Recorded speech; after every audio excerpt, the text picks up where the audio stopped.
નમસ્કાર બાળ મિત્રો, આજે આપણે ધોરણ 6ના 8મા પાઠની માહિતી મેળવીશું. 8મા પાઠનું શીર્ષક છે ભારતની ભવ્યતા. પાષાણ કાળથી લઈ અને લગભગ 8મી સદી સુધીના પ્રાચીન ભારતના ઇતિહાસનું આપણે અધ્યયન કર્યું. એટલે કે આદિમાનવથી લઈ અને ગુપ્ત યુગ સુધી આપણે ઘણી બધી માહિતી મેળવી લીધી. વિભિન્ન કાળની સંસ્કૃતિ, તેના શાસકો અને તેની અંદર થયેલી અલગ અલગ ઘટના એટલે કે ઐતિહાસિક ઘટના વિશે આપણે માહિતી મેળવી. ભારતનું સ્થાન એક ઉપખંડ જેવું છે, એટલે કે ભારત એક ઉપખંડ જેટલું મોટું રાષ્ટ્ર છે. ઉપખંડ ભારતને શું કામ કહેવામાં આવે છે? કારણ કે ભારત એ અલગ અલગ ખંડમાં આવેલી અલગ અલગ સંસ્કૃતિના સમન્વય જેટલું પોતાના એક દેશમાં જ વિવિધતા ધરાવે છે. ભારતમાં અનેક પ્રકારના સંપ્રદાય, અનેક પ્રકારના ધર્મો, અનેક ભાષાઓ અને જાતિઓ આવેલી છે. પ્રાચીન કાળથી અનેક જાતિ પ્રજાતિઓ સમૂહો આ દેશની સમૃદ્ધિને આકર્ષાઈ આ દેશમાં આવતા રહ્યા છે, જેના કારણે ભારતીય સંસ્કૃતિમાં વિવિધતાનો સંગમ જોવા મળે છે. જવાહરલાલ નહેરુ જેને વિવિધતામાં એકતા કહે છે, તેવા આ મહાન દેશની કલા અને સ્થાપત્ય તથા સમાજ જીવનની આપણે માહિતી મેળવીશું, જેનાથી પ્રાચીન ભારતની પ્રજાના ગૌરવશાળી વારસાની આપણને માહિતી મળી શકે. તો આપણે આની ઉપર ગૌરવ અનુભવવું જોઈએ અને તેની માટે ભારતમાં કેવા પ્રકારની વિવિધતા હોવા છતાં પણ ઘણી સિદ્ધિઓ આવેલી છે તે આપણે જોઈએ.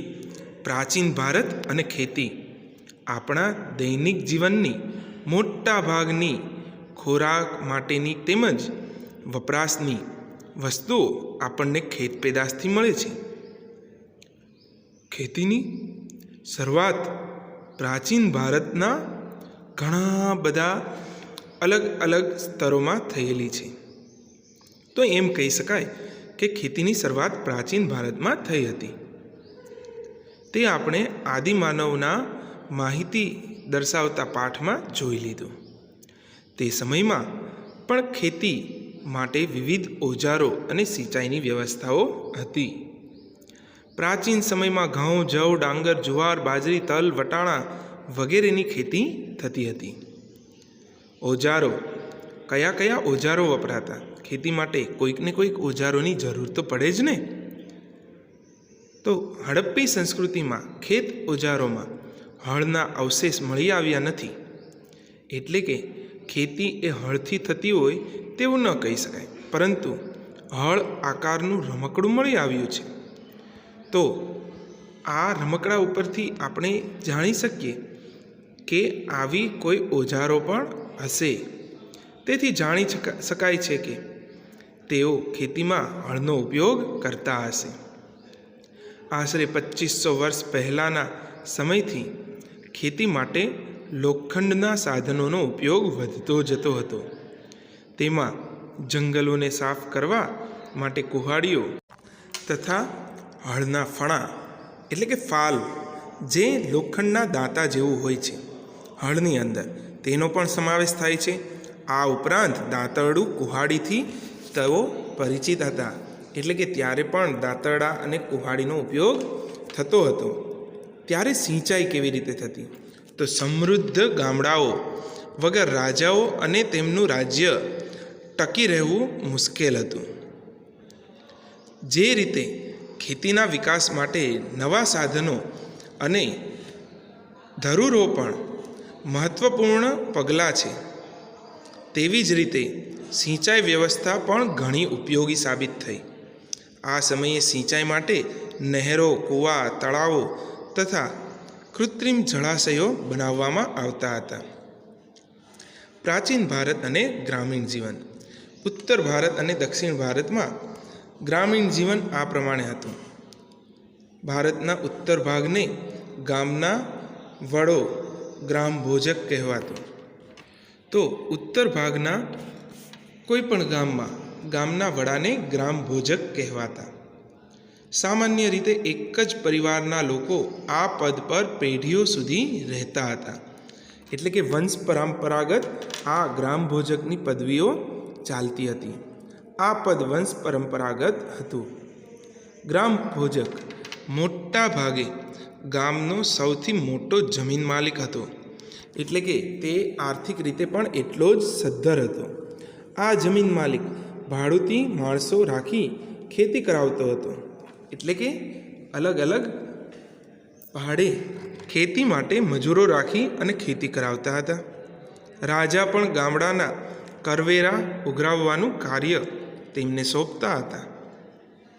તે કાયદા અને વ્યવસ્થાની સ્થિતિ પણ સંભાળતા હતા. એટલે કે સામાન્ય માણસથી લઈ અને રાજા સુધીના બધા જ લોકો સાથે તે પરિચિત હોય. દક્ષિણ ભારતમાં 3 પ્રકારના લોકો રહેતા હતા: મોટા જમીનદારો, નાના ખેડૂતો અને જમીન વિહોણા મજૂરો. એટલે કે જે ખૂબ મોટા જમીનદાર હોય તે, નાના નાના ખેડૂતો હોય જેની પાસે જમીન હોય અથવા તો કોઈની જમીનમાં કામ કરતા હોય, અને જમીન વિહોણા મજૂર એટલે જેની પાસે જમીન ન હોય, જ્યાં મજૂરી કામ મળે ત્યાં આગળ તેઓ કરતા હતા. ત્યારબાદ આપણને ટોપિક આપેલો છે નગર જીવનનો. ત્યારનું નગર જીવન કેવું હતું? મોટા ભાગના શહેરો 2500 વર્ષ પહેલાં મહાજનપદોની રાજધાની હતા. એટલે કે મહાજનપદ આપણે આગળના પાઠમાં જે શીખી ગયા, ખૂબ મોટી નગરી હોય તેની રાજધાની હતા. આ શહેરો કિલ્લાબંધીથી સુરક્ષિત હતા. તે શહેરને ફરતે કિલ્લાઓ હતા. ઘણા શહેરોમાં વલયકૂપ પ્રાપ્ત થયા હતા. વલયકૂપ પ્રાપ્ત થયેલા છે, જે કૂવા તરીકે ઓળખાતા હતા. વલયકૂપ શૌચાલય, નીક અથવા કચરાપેટી માટે ઉપયોગમાં લેવાતા હતા. એટલે કે તેની અંદર ગંદકીનો નિકાલ કરવામાં આવતો હતો. ગ્રામીણ અને નગરોના લોકો ખોરાકમાં ઘઉં, જવ, ચોખા, દૂધ, દહીં, ઘી, ફળ ફળાદી તથા માંસ માછલીઓનો ઉપયોગ કરતા હતા. ત્યારે અત્યારની જેમ કોઈ રેસ્ટોરન્ટ કે કોઈ રેડી ટુ મેડ ફૂડ ન હતા. ત્યારે તો જે મળતું તેમાં લોકો ગુજરાન ચલાવતા. અત્યારની જેમ બધા શાકભાજી પણ ન હતા. ત્યારે મુખ્ય ખોરાકમાં ઘઉં, જવ, ચોખા, દૂધ, દહીં અને ઘી અને ફળ તથા માંસ માછલીઓનો ઉપયોગ થતો હતો. તો બાળમિત્રો, આ ભાગમાં આપણે પ્રાચીન ભારતમાં કેવી રીતનું ગ્રામીણ જીવન હતું અને બધા લોકો કેવી રીતે ત્યાં આગળ વસવાટ કરતા હતા, ત્યાં આગળ અલગ અલગ સ્તર કેવી રીતે હતા તથા તેઓનું જીવન કેવું હતું, તે બધી જ માહિતી જોઈ. આમ જુઓ તો આપણે પાષાણ યુગથી એટલે કે પથ્થરોનો યુગ, આદિમાનવના યુગથી લઈ અને પ્રાચીન ભારત વિશેની માહિતી મેળવી. આવતા ભાગમાં આપણે આની કંઈક આગવી માહિતી મેળવશું. આ બધી જ વસ્તુ તમારા ઐતિહાસિક નોલેજ માટે ખૂબ જ જરૂરી છે તથા તમારા ભણતરનો એક ભાગ હોવાથી તમારે તેને વ્યવસ્થિત રીતે બધા પાઠને સ્ટોરી પ્રમાણે વ્યવસ્થિત ધ્યાનમાં લઈ અને વાંચતા તમને સરળતાથી યાદ રહી જશે.